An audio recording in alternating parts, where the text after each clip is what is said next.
özünüzə vaxt ayırın deyəndə hər zaman eyni oxşar ağlaşma düşür. Pul yoxdur, pul yoxdur, pul yoxdur. Elə bir ağlayanda sanki pul artır, eyni ağlaşma düşür. Və illərdir eyni söhbətlər edirəm. Halbuki bu hər şey, bu gözəllik əl çatandır.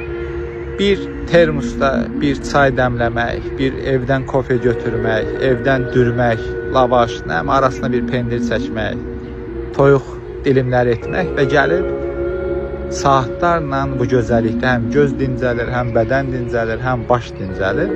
Amma siz mentalitetə görə elə bilirsiniz ki, istirahət yalnız göbüşü doldurmaqdır, yalnız puldur, yalnız oteldir, yalnız xarisdir, yalnız kababdır, saz yeməkdir. Yox, istirahət beynin, bədənin, ruhun sakitləşməsidir.